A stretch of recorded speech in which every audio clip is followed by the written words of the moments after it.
Hello friends, आज की इस वीडियो में आपका स्वागत है। आज की इस वीडियो में हम क्लास 12th एनसीईआरटी सोशियोलॉजी का जो बुक नंबर 2 है, जिसका नाम है भारत में सामाजिक परिवर्तन, तो उस बुक का जो चैप्टर नंबर 4 है, जिसका नाम है ग्रामीण समाज में विकास एवं परिवर्तन। ठीक है, तो इस चैप्टर को हम डिटेल में समझेंगे गवर्नमेंट एग्जाम के पॉइंट ऑफ व्यू से। ठीक है, तो चलिए समझते हैं पहले कि इस चैप्टर में बताया क्या गया है। तो भारत लंबे समय तक कृषि प्रधान देश रहा है। आज भी बड़ी संख्या में लोग गांव में रहते हैं। उनकी आजीविका कृषि तथा उससे जुड़े कार्यों पर निर्भर है। इसलिए ग्रामीण समाज में होने वाले परिवर्तन भारत के सामाजिक और आर्थिक विकास को गहराई से प्रभावित करते हैं। ठीक है, फिर आता है ग्रामीण समाज। तो ग्रामीण समाज वह समाज है जहाँ अधिकांश लोग कृषि, पशुपालन, मत्स्य पालन या अन्य ग्रामीण व्यवसाय से जुड़े होते हैं। इनकी प्रमुख विशेषताएं क्या है? तो मुख्य व्यवसाय, कृषि मुख्य व्यवसाय, प्रकृति पर निर्भर जीवन, सामुदायिक जीवन और परिवार और जाति का प्रभाव। ठीक है, फिर आता है पारंपरिक सामाजिक संबंध। ठीक है, तो ये ग्रामीण समाज जो है उनका विशेषताएं हैं। ठीक है, फिर आता है कृषि संरचना। तो कृषि संरचना से तात्पर्य भूमि के स्वामित्व, खेती की व्यवस्था तथा किसानों और मजदूरों के बीच संबंध से है। ठीक है, फिर आते हैं प्रमुख घटक। तो प्रमुख घटक कौन कौन से हैं? तो पहला होता है भूमिधर। तो किसान, बटाईदार, भूमिहीन कृषि मजदूर। ठीक है, तो ये सब जो है भूमिधर में आते हैं। उसके बाद फिर आता है भूमि का स्वामित्व, गांव की आर्थिक और मतलब भूमि का जो स्वामित्व होता है गांव की आर्थिक और सामाजिक शक्ति का मुख्य आधार होता है। ठीक है, फिर आता है ग्रामीण समाज में जाति और वर्ग। तो जाति क्या है?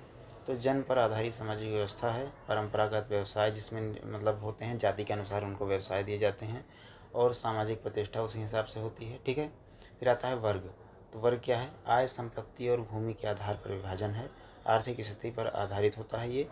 और प्रमुख अंतर क्या है? तो जन्म से निर्धारित होती है जाति, वर्ग आर्थिक स्थिति से बदल सकता है। ठीक है, फिर आता है प्रभुत्वशाली जाति। वे क्या होती है? तो यह अवधारणा समाजशास्त्री M.N. श्रीनिवास ने दी।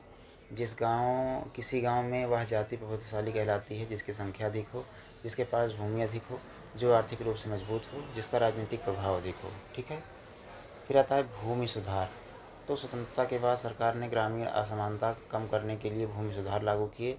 इनका उद्देश्य क्या था? तो जमींदारी प्रथा समाप्त करना, किसान को भूमि का अधिकार देना, भूमिहीनों को भूमि उपलब्ध कराना। ठीक है, फिर कृषि उत्पादन बढ़ाना। ठीक है, और प्रमुख उपाय क्या है इनकी?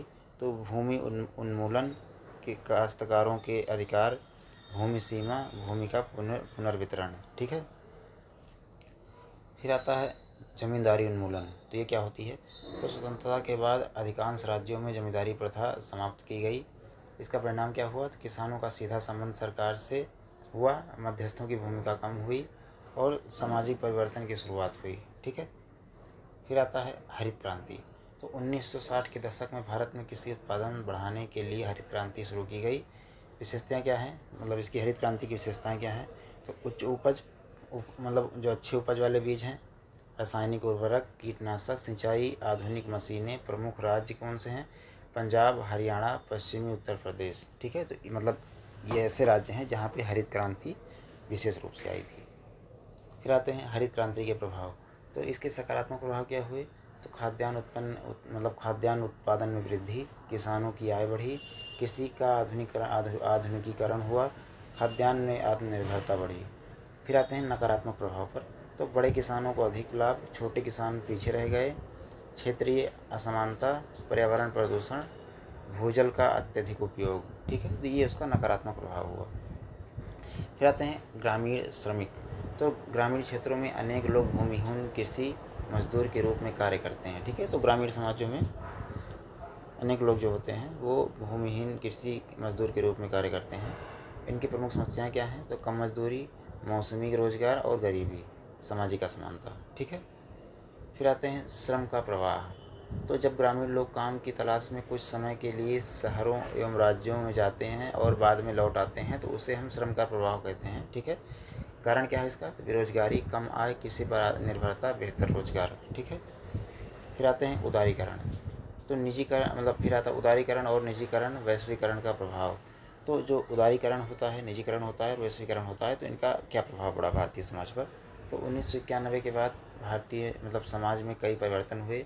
सकारात्मक प्रभाव इनमें क्या हुआ, मतलब जो इन सबका जो सकारात्मक प्रभाव है उदारीकरण, निजीकरण और वैश्वीकरण का, तो इसका क्या हुआ मतलब प्रभाव। तो नए बाजार, नई तकनीकी, कृषि में आधुनिक साधन, रोजगार के अवसर। नकारात्मक प्रभाव क्या हुआ, तो लागत में वृद्धि, छोटे किसान की कठिनाइयाँ, बाजार पर निर्भरता, आय में असमानता। ठीक है। फिर ग्रामीण विकास कार्यक्रम, तो सरकार ने ग्रामीण विकास के लिए अनेक योजनाएं शुरू की। इनका प्रमुख उद्देश्य क्या था, तो गरीबी हटाना, ठीक है, रोजगार बढ़ाना, शिक्षा और स्वास्थ्य, सड़क और बिजली, सिंचाई सुविधा। ठीक है। फिर आते हैं पंचायती राज की भूमिका। तो ग्रामीण विकास में पंचायतों की महत्वपूर्ण भूमिका है। कार्य क्या है इनका, तो ग्राम विकास योजनाएं, सड़क निर्माण, पेयजल व्यवस्था, स्वच्छता, शिक्षा एवं स्वास्थ्य सेवाएं, तो ये सब इनके कार्य होते हैं। फिर आता है ग्रामीण समाज में परिवर्तन। तो सामाजिक परिवर्तन क्या है, तो शिक्षा का प्रसार, महिलाओं की भागीदारी, जातीय बंधनों में कमी और नई सोच। फिर आते हैं आर्थिक परिवर्तन। तो आधुनिक कृषि, गैर कृषि रोजगार एवं सहायता समूह, मतलब स्वयं सहायता समूह और ग्रामीण उद्योग, तो ये हो गए आर्थिक परिवर्तन। अब आते हैं सांस्कृतिक परिवर्तन पर। तो संचार माध्यमों का प्रभाव, नई जीवन शैली, तकनीकी का उपयोग। ठीक है। फिर इस चैप्टर से महत्वपूर्ण पॉइंट जिनको आपको विशेष रूप से याद रखना है, जैसे कि भारत की बड़ी आबादी ग्रामीण क्षेत्रों में रहती है, भूमि ग्रामीण समाज की सबसे बड़ी महत्वपूर्ण संपत्ति है। M.N. श्रीनिवास ने प्रभुत्वशाली जाति की अवधारणा दी। भूमि सुधार का उद्देश्य सामाजिक न्याय और कृषि का विकास था। हरित क्रांति से उत्पादन बढ़ा, लेकिन क्षेत्रीय और सामाजिक असमानता भी बढ़ी। ठीक है। तो आशा करता हूँ आपको चैप्टर अच्छा लगा होगा। अच्छा लगा हो तो वीडियो को लाइक करें, चैनल को सब्सक्राइब करें। ठीक है, धन्यवाद।